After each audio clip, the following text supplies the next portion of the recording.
Okay, hello everyone. Let's start today's discussion. We are going to continue our discussion about the time response. We already covered the first order system and the general definitions that we had in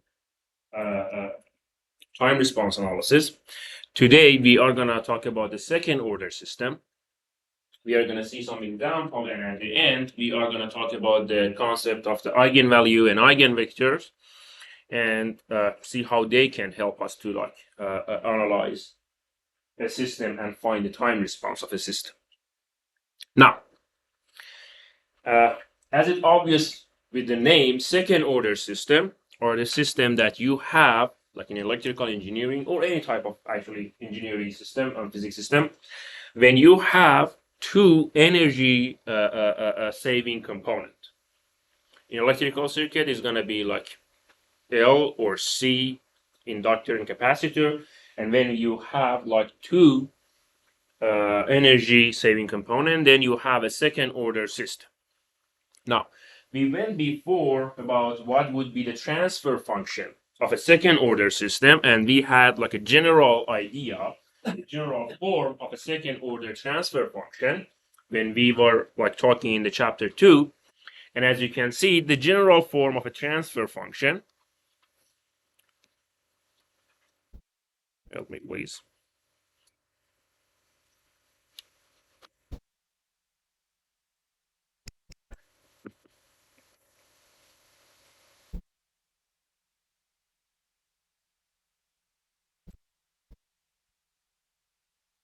Come on.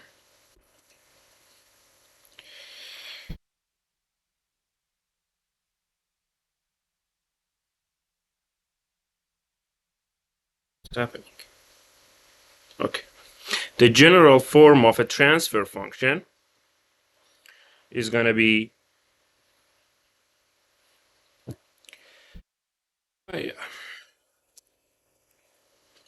as you can see in the slide. Okay.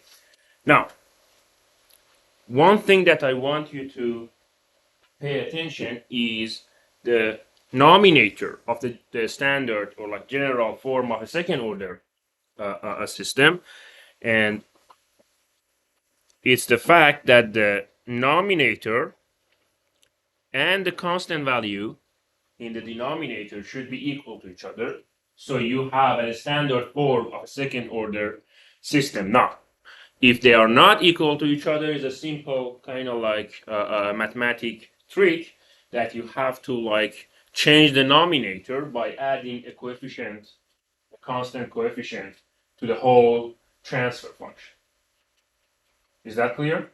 So now, if we have such a second order transfer function, that means our denominator, which was the part that we used to basically find the poles of our system, okay, is gonna have two zeros. It's a second order. So in our denominator, we are gonna have, if you solve the equation, you are gonna have this two zeros. That means for the second order system, we are gonna have two poles. Okay? Now, since the denominator is a constant number in a standard form, we don't have any zeros. Is that clear? So we don't have any zeros in this standard form, but we have two poles. Okay, now, this is a second order system.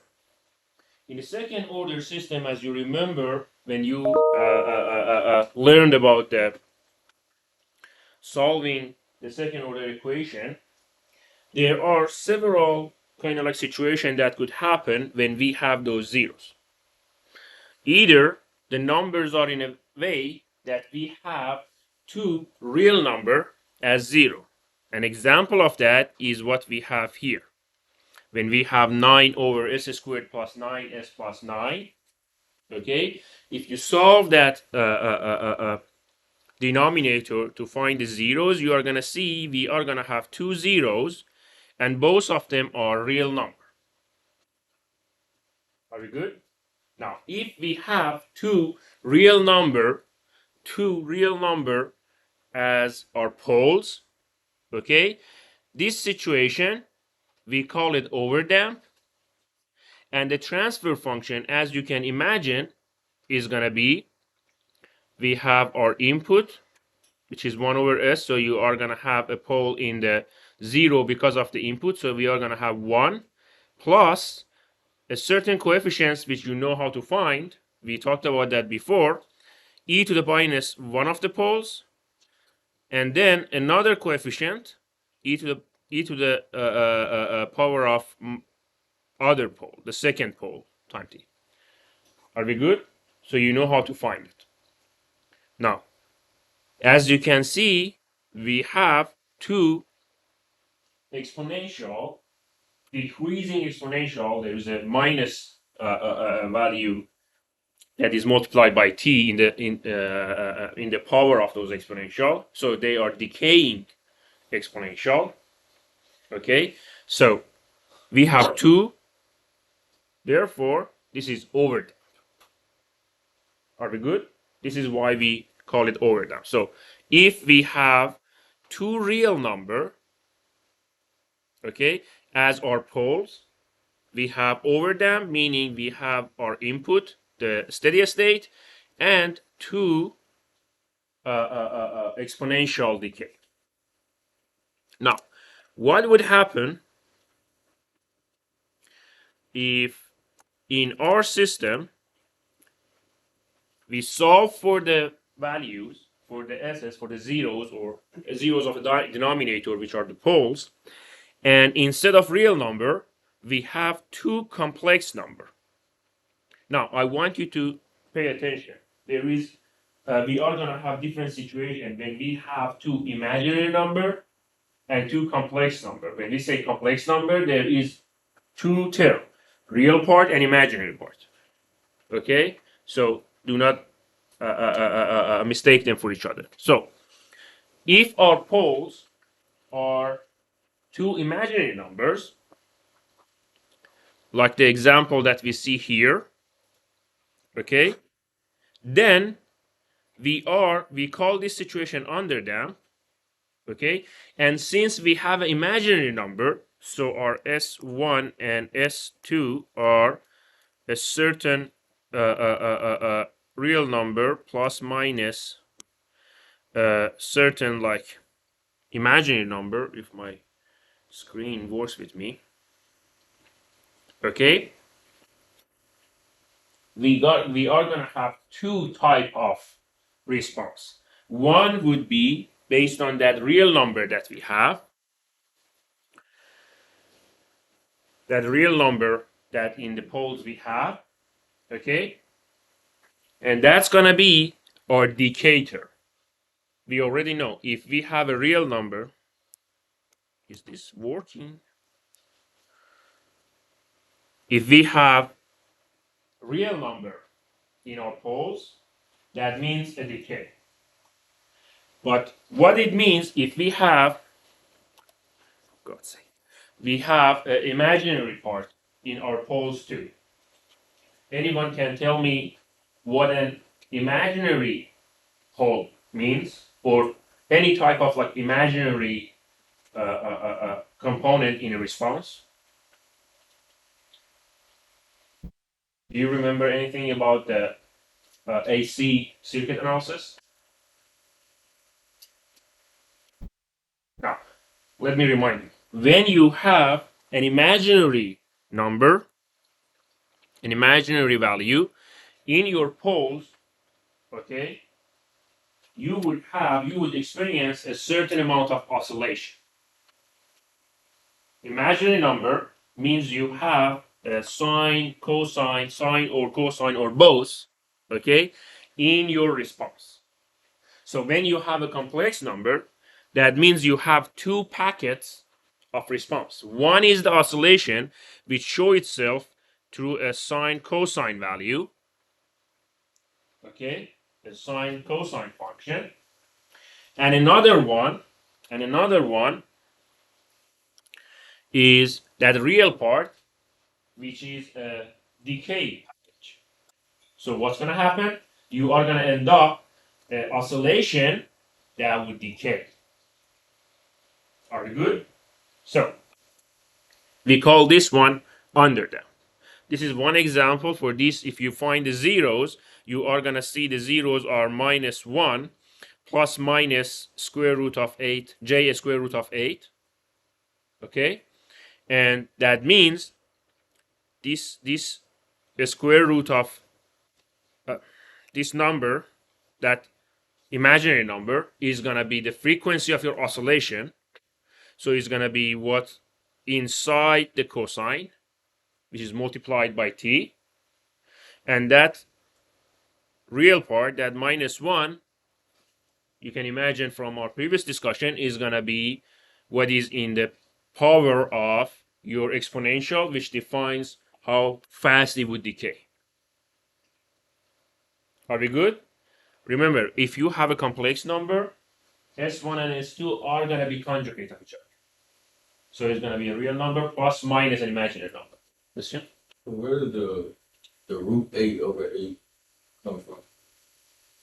This one, if you solve this for zeros, s squared plus 2s plus 9, put it equal to zeros, the s's that would satisfy such a condition are going to be -1 plus minus the square root of 8 times j. Hopefully my screen would work.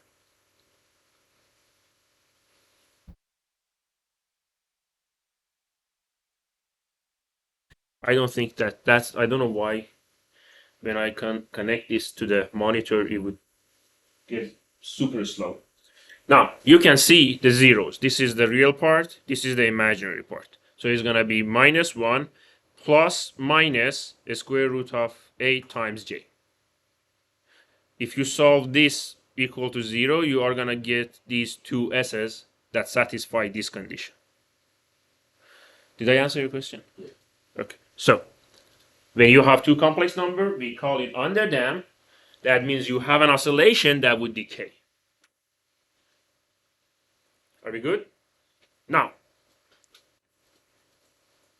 what if this is another situation that could happen?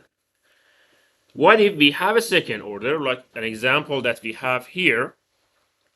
Okay, but when we find the zeros, we only have imaginary numbers as zeros. Okay, so we have two imaginary number, okay, as the zeros of our denominator, which are the poles of our system, and we don't have any real value in our zeros. The zeros of denominator, please don't mistake that with the concept of the zeros of transfer function. So we don't have any real number in our poles of the system. We only have imaginary number. And again, if you have imaginary number for the second order system, they should be conjugate of each other. So you are not going to get, like for example, J1 for one zero and J2 for another one. They should be equal but conjugate of each other. Okay, so what would happen if we have such a condition? Which if you show that, it is going to be the real part is 0, so it's going to happen, the poles are going to be placed on the j omega axis, on the j axis, and we are going to have two conjugate. Like we can imagine this denominator, the zeros are going to be plus minus 3j. It's easy to actually solve. Okay, now we don't have any real number, and real numbers was the part responsible for the decays. Okay, so that means we don't have any decay. If we don't have a decay, we don't have a damp. We call this situation undamped. We have an imaginary number in our pole. That means, we talked about that in previous slide, we have an oscillation. So what's going to happen in our system is going to be that this system, even if you put a step function as an input, you are going to end up with a pure oscillation. Are we good? There are several circuits that you can find as an oscillator. They are defined as oscillator. Okay, that you don't need to actually have like a forced oscillation. You can inject the DC, okay, and at the output you are gonna get an oscillation. One example that you can think of is the vein bridge oscillator. This is a specific circuit that we can build with the op amp, which is an oscillator. You get the DC, you inject the DC, you get AC at the output. Okay, now there is still one situation left, and is the situation when the two zeros are equal to each other and both of them are real number. Now, if we have a repeated zeros, that means there would not be an imaginary number, because we said if we have two zeros that have imaginary number, they should be conjugate of each other, meaning they should not be equal to each other. Okay, so if we have a repeated pole, meaning we have a equal zeros in our denominator, that means it should be fully real number. Are we good? Now, let's talk about it. In this example, you can simplify that and replace it by s plus 3 square, right? Do you remember that? Now, what was the Laplace transform of 1 over s square? You remember? The Laplace inverse of 1 over s square. It was the ramp function. So it's going to be a t, right? And we have plus 3 in this example. That means we have a shift in a frequency which shows itself with an exponential in the power of minus 3t. Okay? So you can imagine if you use those knowledge that you have, you are going to end up with a function that have an exponential of e to the minus 3t, and one of the terms should have a ramp function multiplied by that. So if you have, this is a cheat sheet, if you have two repeated value, that means the response of your system to the step function is going to be the steady state, which is the final value of that step function, and two decaying value. One is a ramp that would decay, and another one is a simple decay that is responsible for the decay of our input. Are we good? Does that make sense? Okay, now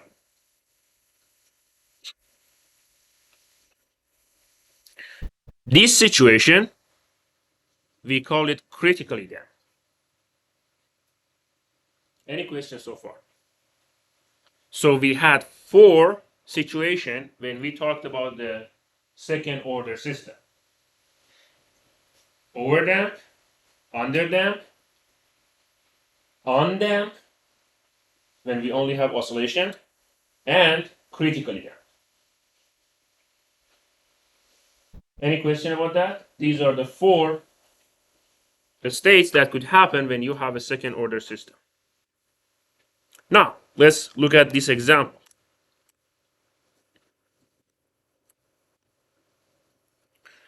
For our transfer function, which is 200 over s squared plus 10s plus 200,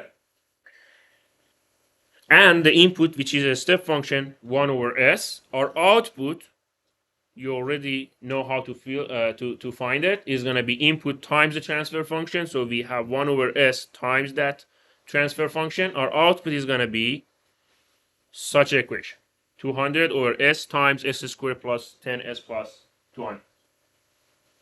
Okay?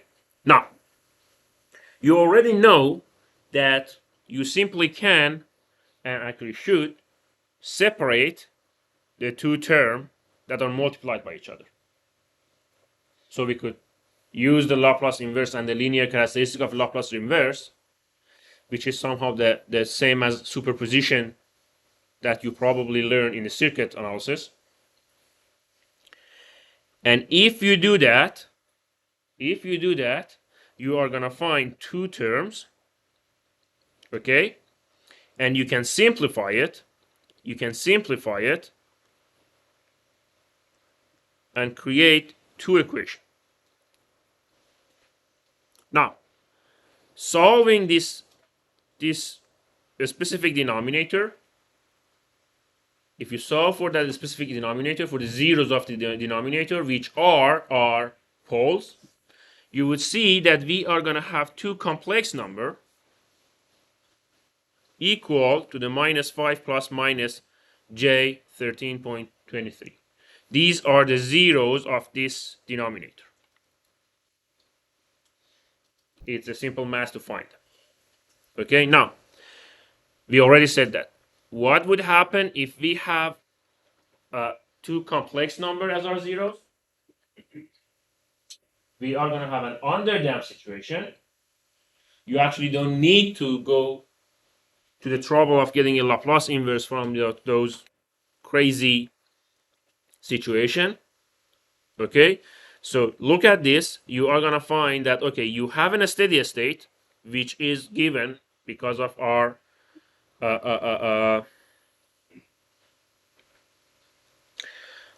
do I want to say?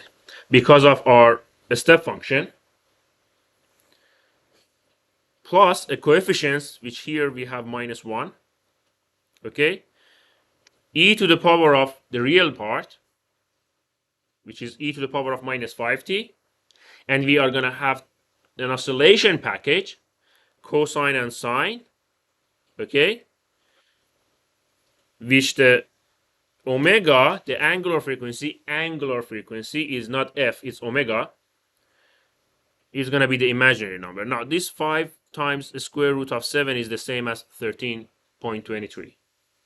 Okay, so you are going to have such a number. Now, let's also use the Laplace transform. Look at this one.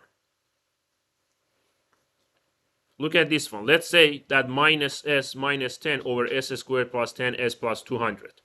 We wanted to like create a specific kind of like form that we know how to use the table to have the Laplace inverse. Are we good? We already done that before. So we just simply replace this 10 with 5 plus 5.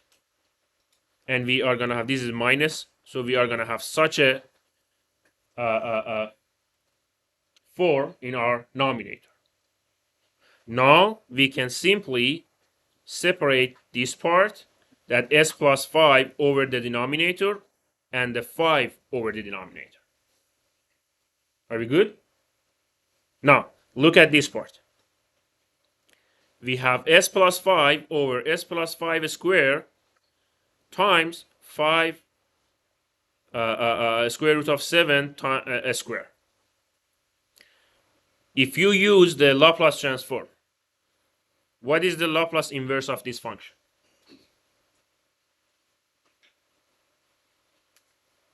You remember the function that there is a s in the denominator. Oh. So it's a cosine, right? The cosine of this is omega squared. Do you remember that? So it's going to be the cosine of 5 square root of 70. What is the coefficients? It's 1. Actually, minus 1. You have that here. Now, remember this is s plus 5. So we have a 5 phase shift in our system too. Okay? Are we good? What about this one? 5 over s plus 5 squared plus 5 square root of 7 all square. What is this form? Remind you of any time function is a sine. But is it perfectly match what we have in our table? No. There is a missing a square root of 7 in the denominator, right? That means we have to multiply both numerator and denominator by a square root of 7. So we have the Laplace of the sine function. This is where this 1 over a square root of 7 come from in the coefficient. And we have sine of whatever we have here, a square root of whatever we have here. Now, both of them, as we said, to remember, I told you, remember, both of them has plus 5 shift in S. What was that means? A multiplication of e to the power of minus 5t. You see what happened? And this one came from this part. Okay, so this is 1s, and this is come from that input. Are we good? What? The one come from this 1s here. Cs is equal to 1 over s plus something. If you take a Laplace transform, that 1 over s is going to be 1, Laplace inverse of that. Okay, and then the rest we run some mathematic trick to find how we can use the table that we had for Laplace and Laplace inverse to find the time function. Are we good? So there is two ways. Either you could use the Laplace inverse, or simply you find the zeros, okay, and use what we said about the second order system, time response. Now you know that you have a steady state, which is your input, okay, minus whatever you have here. You have a complex number, so you are going to have a e to the power of the real number time the cosine of the imaginary number plus a sine of imaginary number. Now, when you want to like use this directly, you might ask how I can find these coefficients. Okay, these coefficients you can find it by using the initial condition. Okay, and like another point like pi over 2 condition. Are we good? Any question? Now, we talked about the oscillation and damping factor. We need to actually define some parameter to basically quantify and know how we can basically define that decay rate, that decay behavior, and the oscillation behavior. Okay? That oscillation behavior that we had here, which is the square root of this b, okay, we call it natural frequency, and you can show it by omega n or omega 0, both works. Okay, so that oscillation that we have in our system, okay, let me rephrase that. This square root of this constant here, this is going to be our natural frequency. Actually, the oscillation frequency is different from it, this natural frequency. Okay, so this is going to be our natural frequency. Then we are going to have a damping ratio, okay, which is defined by this A, and this A is 2 times damping ratio times omega n. Hopefully it would show very fast.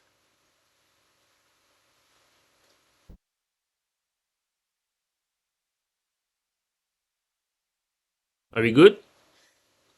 These are the definition. Is it right, omega n? There is omega n here, okay? So I don't know why it didn't write that. But A is 2 psi omega n. Please. Yeah. So when you have your standard form, you can easily find the omega n because it's the square root of b. Okay, and when you have your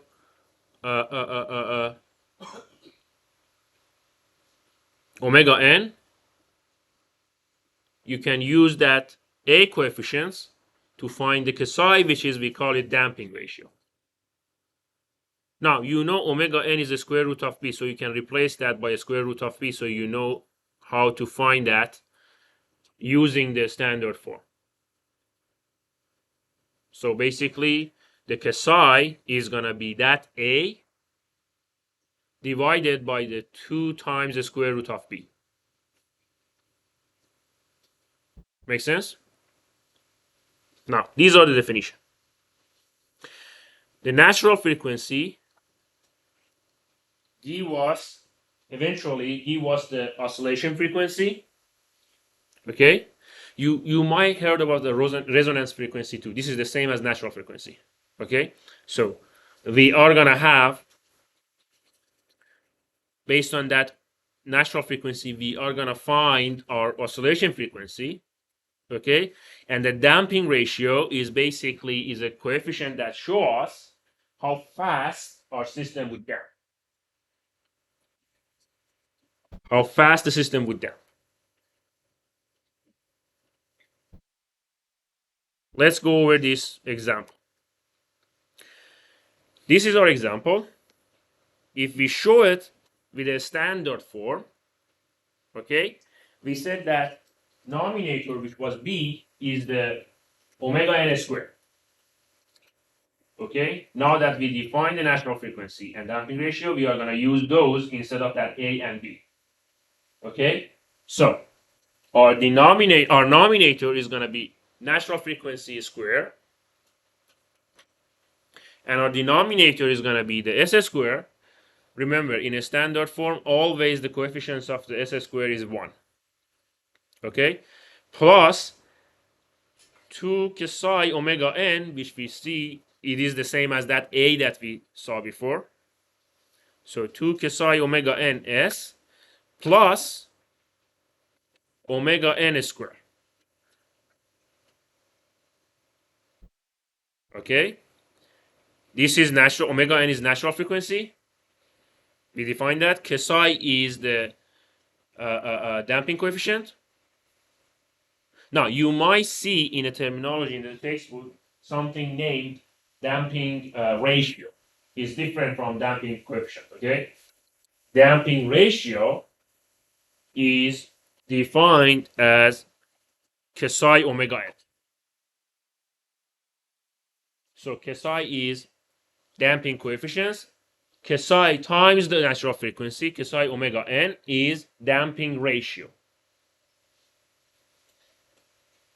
Don't mix them up. In this situation, it's easy to find that our omega n is 6, is the square root of that constant. Okay, now if our omega n is 6 and we have 4.2 as 2 psi omega n, you can easily find the psi, which our psi is going to be 0.35. Okay, a very good characteristic that would happen when we have a second order system, okay, by defining the omega n and s and psi, we can easily find those poles, those zeros of the denominator, without even solving this equation. Okay, what is the zeros? The zeros are gonna be minus psi omega n minus half of what you see here.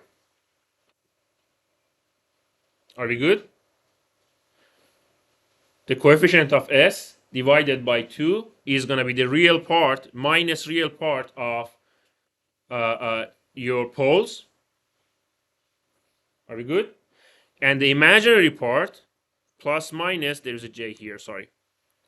Plus minus j omega n the square root of the constant number, times the square root of the psi square minus 1.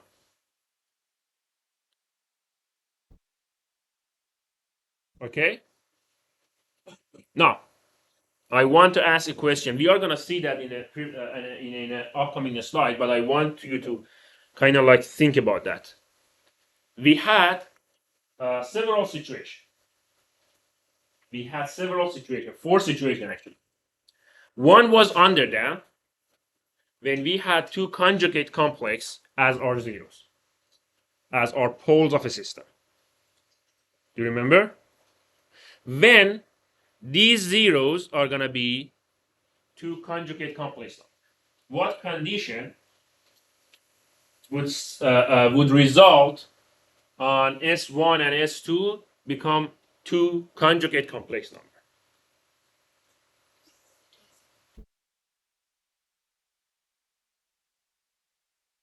Is it equal to 1, the denominator, the value on the square? Oh, sorry, there is no J here. My mistake.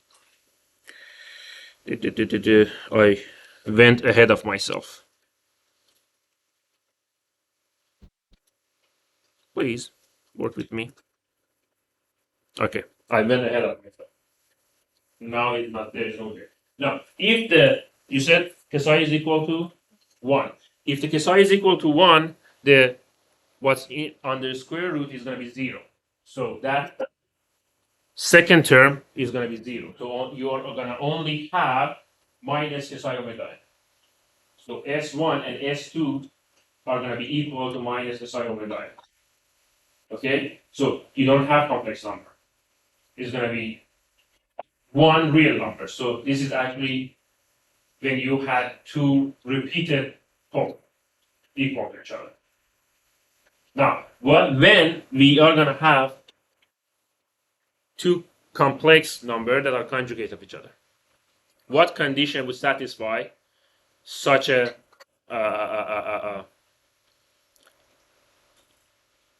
result? Would end up to such a result?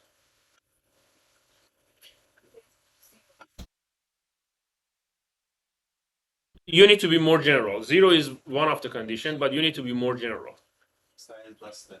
Less than 1. Any number, when the psi is less than 1, the value under the square root become negative, meaning we have a complex number. Are we good? So, if the psi is less than 1, we are going to see that in the later slide. We are going to have underdamped situation.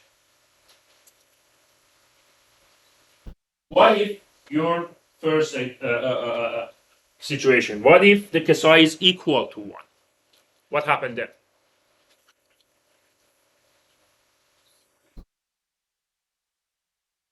When the psi is equal to 1, we have two equal real number for our poles. So we are going to have critically down. What would happen if our psi is going to be bigger than 1? This is the other situation, right? Underdamped is when you have a complex number. If we have a psi bigger than 1, what's under the square root is going to be positive. So the second term also would be real numbers. So our zeros is going to be minus psi omega n plus the second term and minus psi omega n minus the second term. So you have two non-equal real number as zeros. Are we good? What was the situation over there? Over there. So if the psi is less than 1, we have underdamped. If it's 1, we have critically damped. And if it's bigger than 1, we have overdamped. Are we good? Let's see what's happened in these examples. If you solve for the psi, which we talk about that is going to be a over 2 square root of b, or this is going to be psi omega n, okay? And this is going to be omega n square. This is 2 psi omega n. So psi is going to be a over 2 square root of b. Are you good? Now, look at this. This is 12. A is 8 and b is 12. Put the number, you're going to find the psi. Now, in the first example, psi is bigger than 1.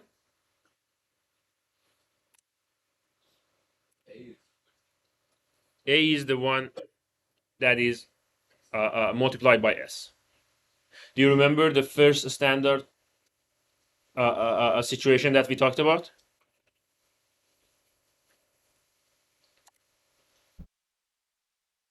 So it's going to be overdone. Second example, if you find the psi, you're going to see that it's going to be equal to 1. It's very easy. You just put the numbers in the equation and you find the psi. If it's equal to 1, in this situation, we have critical gap.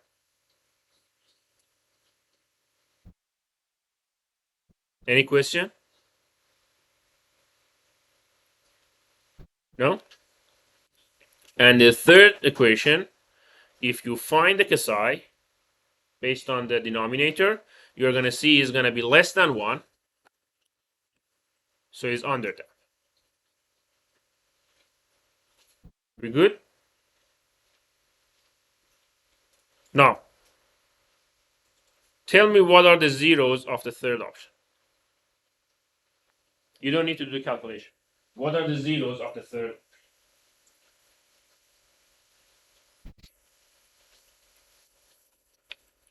The zero, S1 and S2 was minus psi omega n plus minus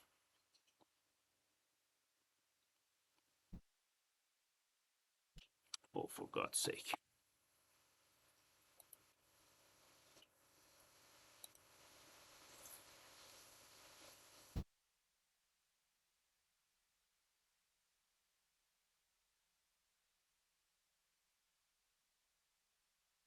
What is this? Oh no, this is wrong.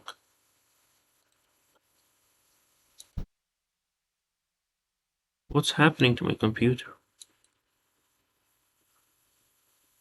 Okay.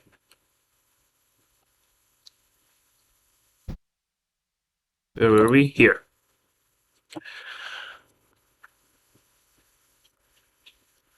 We said that S1 and S2 is going to be minus psi omega n plus minus omega n a square root of psi squared minus 1. Okay? Now look at this formula and tell me what is psi omega n.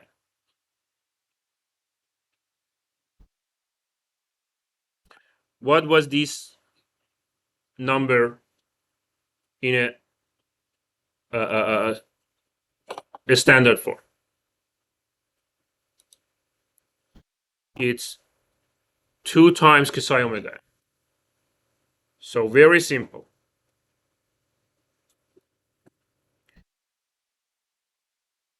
You just divide this by 2 and you have the real part. So it's going to be minus 4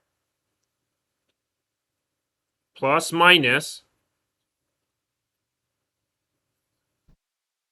what is omega n? The square root of this one. So it's going to be a square root of 20 times, let's keep that minus 1. What is psi? Psi is that number over 2 times of a square root of that number. So it's going to be 8 over 2 times the square root of 20. So you don't need to actually solve the equation. By knowing the standard form, you can easily find the poles. And if you find the poles, Okay, and you know this number is less than a 1, it's easy to find. Okay, this is a square root of 20, so it's definitely bigger than a square root of 16. Okay, and 2 times the square root of 16 is 8. 8 over 8 is 1, so it's going to be definitely less than 1. Are we clear? So it's going to be under there. So it's going to be, the time response is going to be 1 minus psi omega n. You remember? This is psi omega n. E to the power of psi omega n minus psi omega n t times that cosine sine packet. Now, what we talked about the oscillation frequency, which was the frequency inside the cosine, that omega inside the cosine and sine. Okay? We said before that our frequency is whatever imaginary number we have. So that omega is omega n times psi squared minus 1. Make sense? So just by looking at the denominator, in less than 1 minute, you should write down the time response of a system. Is that clear how we reach that? Time response of the underdamped was 1 minus e to the power of the real part minus psi omega nt times a certain coefficient cosine of the imaginary part, let's call it omega t, plus another coefficient cosine sine of that omega t. Remember that? So by just looking at this, you should have that. And remember this, you see, this is minus psi omega n. That 8 is 2 times psi omega n. So you look at this denominator and say, okay, my exponential is minus 40. Are we good? And then you have your omega, and you can find your omega n, and you can find your oscillation frequency omega using that imaginary part. Is that clear? Are we good? So let's go over that. If the psi is 0, we don't have any damp. We only have imaginary number because the real number becomes 0. Then we only have plus minus omega n times the square root of minus 1, which is the imaginary j. So it's going to be plus minus j omega n. Are we good? So we are going to have only oscillation on them. If we have psi between 0 and 1, we are going to have complex number with the real part of minus psi omega n and the imaginary part of omega n. This is psi square minus 1 times the square root of psi square minus 1. And same goes when you have psi more than 1, which now this part is going to be real number, so you only have 2 unequal real number. Are we good? And you're going to have overlap. It's just a summary of what we talked about so far.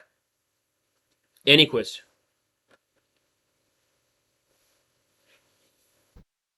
No? Okay. If you don't have any question, let's simply introduce the concept of the eigenvalue and eigenvectors. Okay? Now, mathematically, an eigenvalue of any matrix A, we call it a square because the rows and columns have the same values, we have the same number of rows and columns in A. So any matrix A that we had in a state space model that we developed, the eigenvalue of that matrix is some scalar, we show it by lambda, such, those lambdas are such that there is a non-zero vector that we call it eigenvector when A times those vector is simply lambda times those vector. What that means?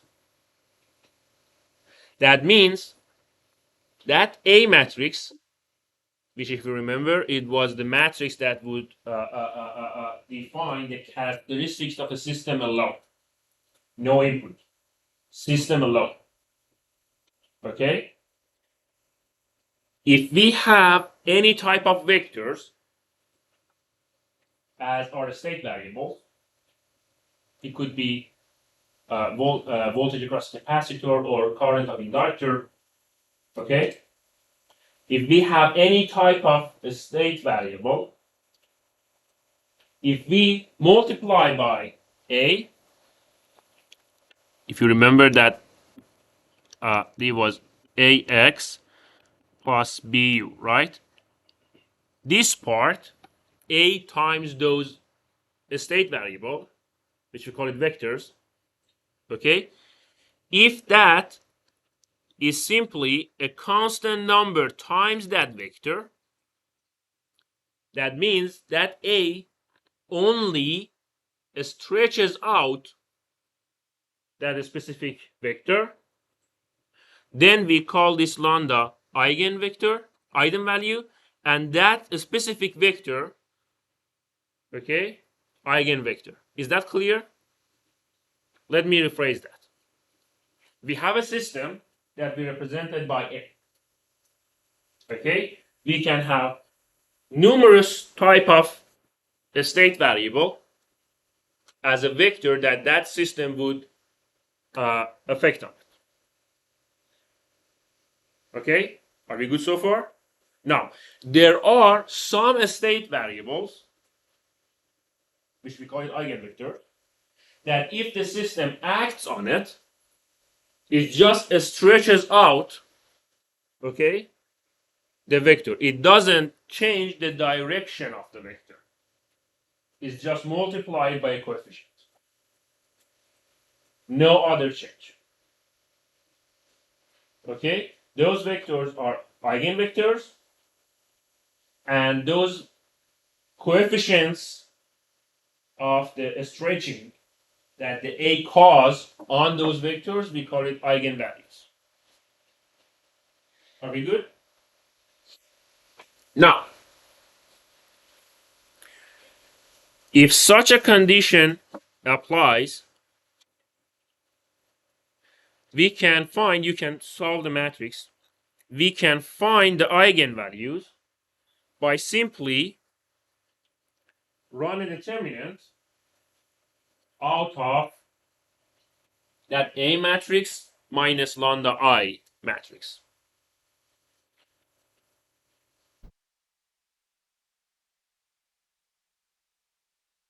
Do you know how we find that? Look at this. This is A times V equal to lambda V. Okay, that lambda is basically lambda I, right? In a matrix form. Are we good? Is that clear? So, how we can find these lambdas? How we can satisfy this condition? How we can satisfy this condition? If we move everything over there, if we move every part in one side of the equation, what would happen? It would happen that A minus lambda I times v equal to 0. This is our vector, which we said should be non-zero. So this one should be 0. Are we good? So now, how we can find the eigenvalues? By calculating the determinant of that matrix A minus lambda I, and we are going to have our eigenvalues. We are only just talking about the mathematic definition and perspective of the eigenvalue now. Any question? Now look at this formula. Does this formula ring a bell? Did you see such a formula before?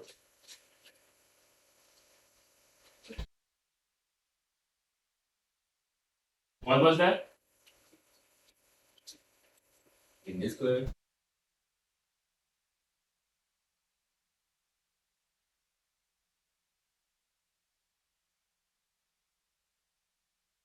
Do you remember how we could find the transfer function from the state space? We had a matrix that was Si minus A. Are we good? So this one is simply the negative part of that when S is lambda.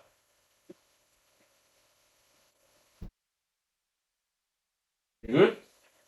So now you can imagine what was those determinant of that, what was the S's that we have that satisfy the determinant equal to 0? You remember at the end of the transfer function, when we had the transfer function, when we had the y of s, which was c si minus a b plus du. Do you remember that? That was the final function that we find out of the state space when we transform it to the this is also times x.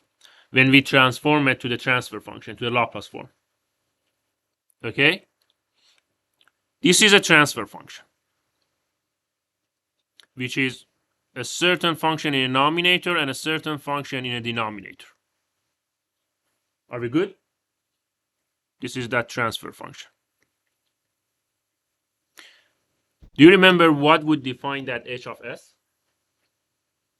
We saw some example.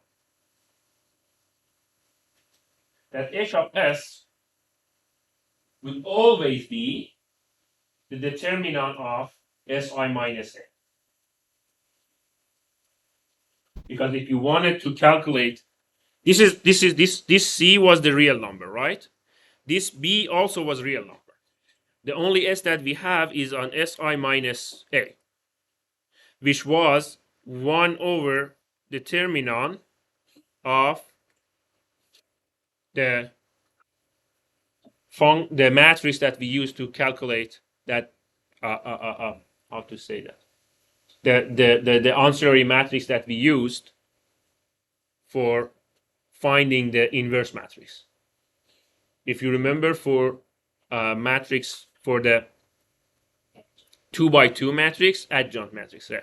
For 2 by 2 matrix, the first diagonal was replacing the elements, and the second diagonal was just inverse, just time -1. Remember that? So these one are all component. In the worst case, they have a s, but eventually it was a nominator divided by that lambda, by that delta, which was the determinant. So that determinant of si minus a was the denominator of our transfer function.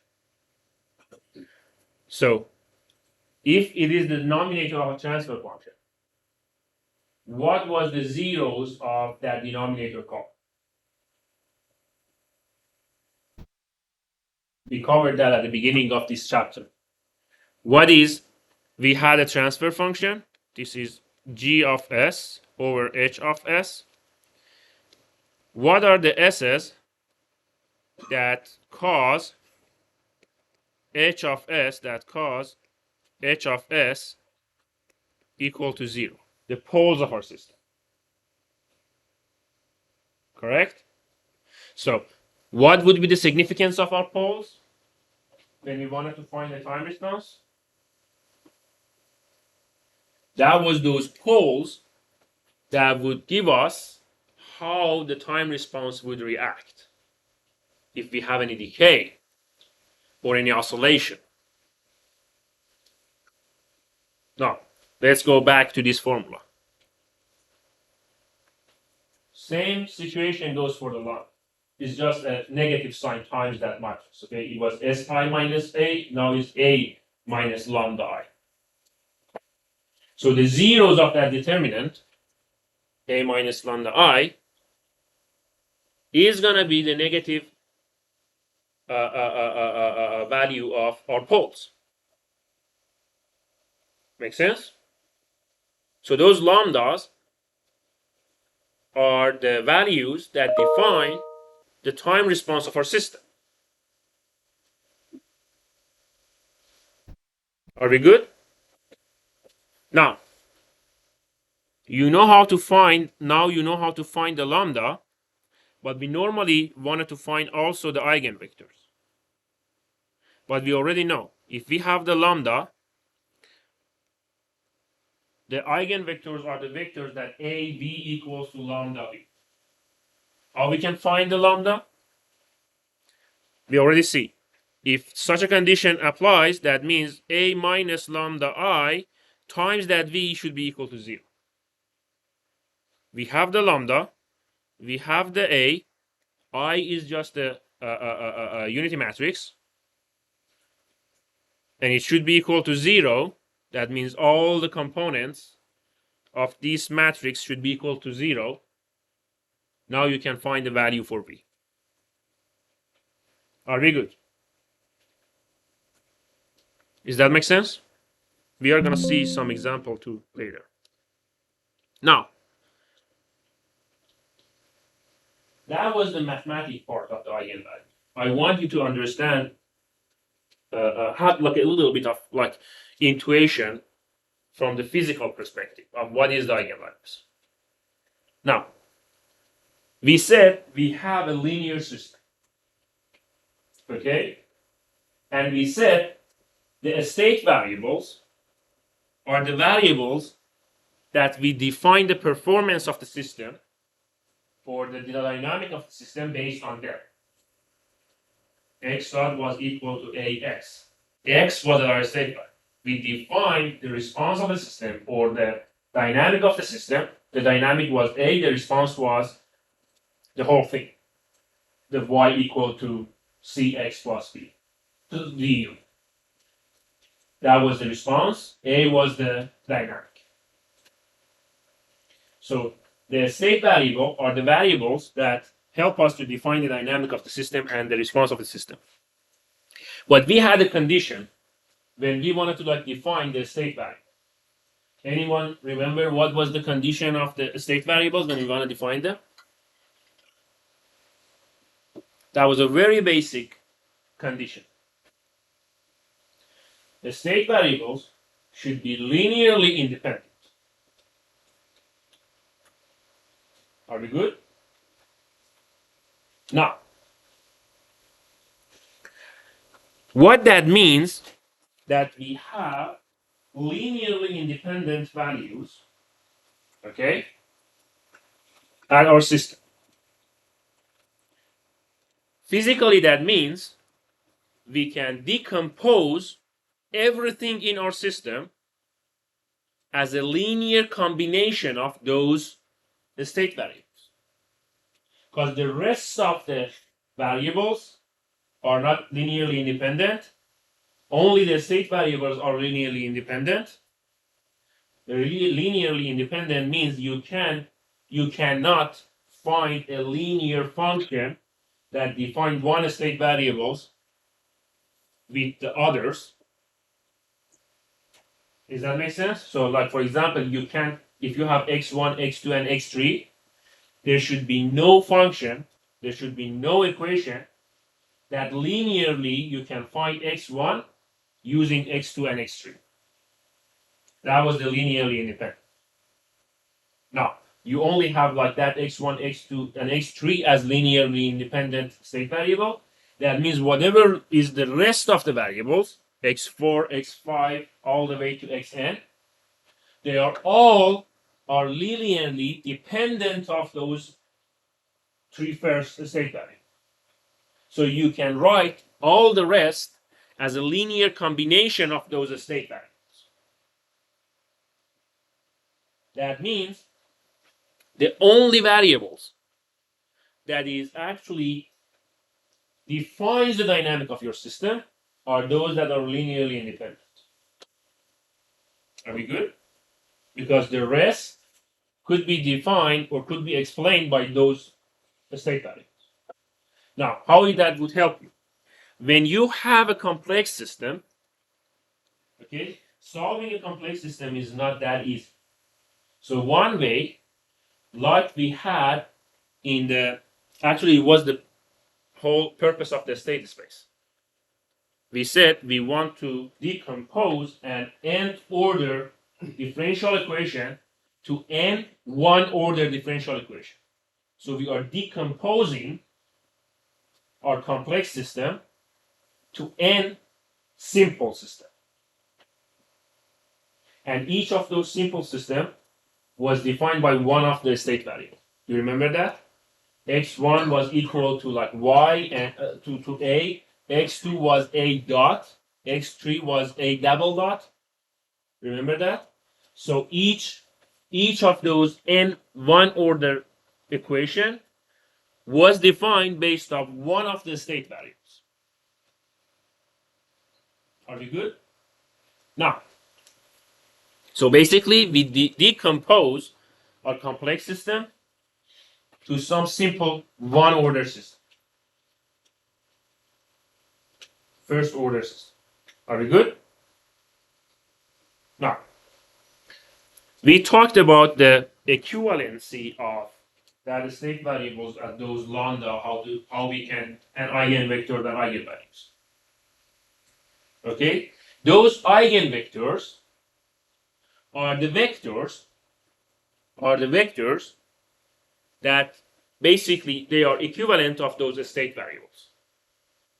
So the eigenvectors are the vectors of state variables, okay, that are linearly independent, and you can define everything else based on as a linear combination of those those eigenvectors.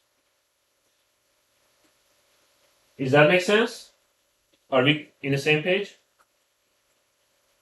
Okay. So, why these eigenvalues and eigenvectors important to us?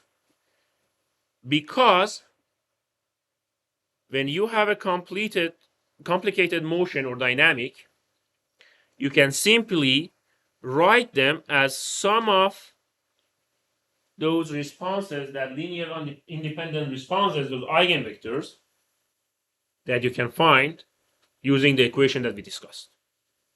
Now, again, eigenvectors are the system's pure patterns. They are not linearly independent, pure patterns. Eigenvalues tells you how each of those patterns evolves. We already talked about that. When we talked about the underdamped, overdamped, critically damped, all those situations. And we said the lambdas was equivalent of the poles that we have, those S1, S2 that we have. So those lambdas defines that those eigenvectors, would they oscillate, or they have a decay and oscillation, or they only have a decay, you know? So those lambdas are those poles that defines how the system would treat those linearly independent state variables we call eigenvector.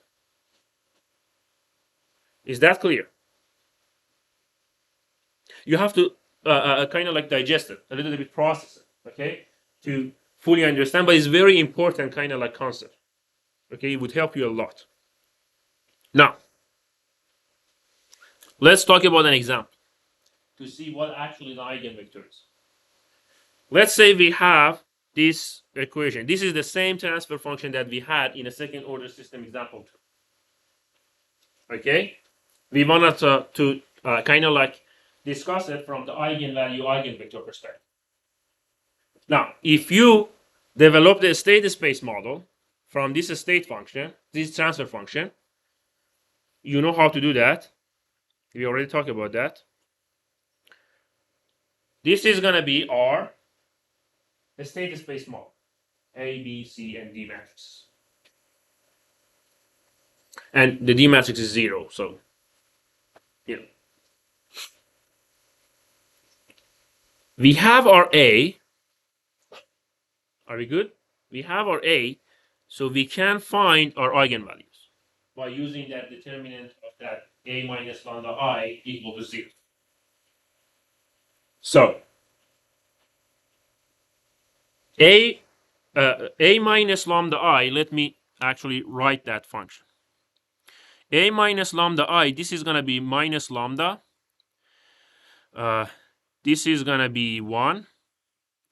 This is going to be minus 36. And this is going to be minus 4.2 minus lambda. Are we good? We want this one to be equal to 0. 0 matrix. This is not a scalar. So it's 0, 0.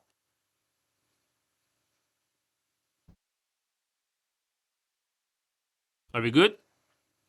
What is the determinant of this matrix? The determinant, actually, the determinant of this matrix should be 0. We find the determinant. You know how to find it. This multiply, the first diagonal multiply each other minus the multiplication of the second one. So you have your equation. You can find your eigenvalues. Are we good? Now look at this. This is minus 2.1 plus minus J5.628. If you go back to the example 2, you're going to see that the S's that we find is the same. Now, we have our lambdas. We want to find the eigenvectors. We do that. That A minus lambda I. Okay, lambda I is going to be lambda 1, lambda 2, 0, 0. Are we good? You do the A minus lambda I, okay, times V should be equal to 0. This V is non-zero, so whatever you have here, both values, basically all the values of that matrix should be 0. Otherwise, the matrix times V is not 0. So if you run even one of the component, even if you run one of the component and put it equal to 0, you can find the values of your vector. This is times v1, v2, right? So let's say this is RA. Let me actually do that. RA is 0 minus lambda I, so it's going to be minus lambda. This is 1. This is minus 36. This is minus 4.2 minus lambda times v1, v2. Okay, this should be equal to 0. So this one times this one should be equal to 0. That means minus lambda times v1, okay, minus lambda times v1 plus 1 times v2 should be equal to 0. Are we good? So here we can find our V1 and V2.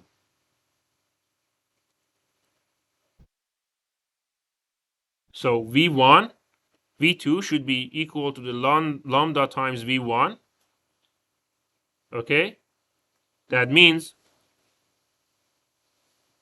vector 1 and lambda and all the linear multiplication of any kind of a constant number times that vector are our eigenvector. But this is the unit one. Does that make sense? Are we clear on that? Any question? How we find that? We run a determinant equal to 0 to find the lambdas, and then we satisfy the situation a minus lambda I times the eigenvector equal to 0. That means all the component of the result of this matrix multiplication should be 0. So you only have to lose one of them. Okay? And if we follow that condition, we can find our V2 and V1, the relation between V2 and V1. Now, this is an eigenvector. We can use the unit value of the eigenvector, meaning we consider V1 as 1, and then V2 is going to be, for this example, lambda times 1. Is that clear? Are we good? Okay, if you don't have any question, this is our discussion for today. And have a good rest of the day.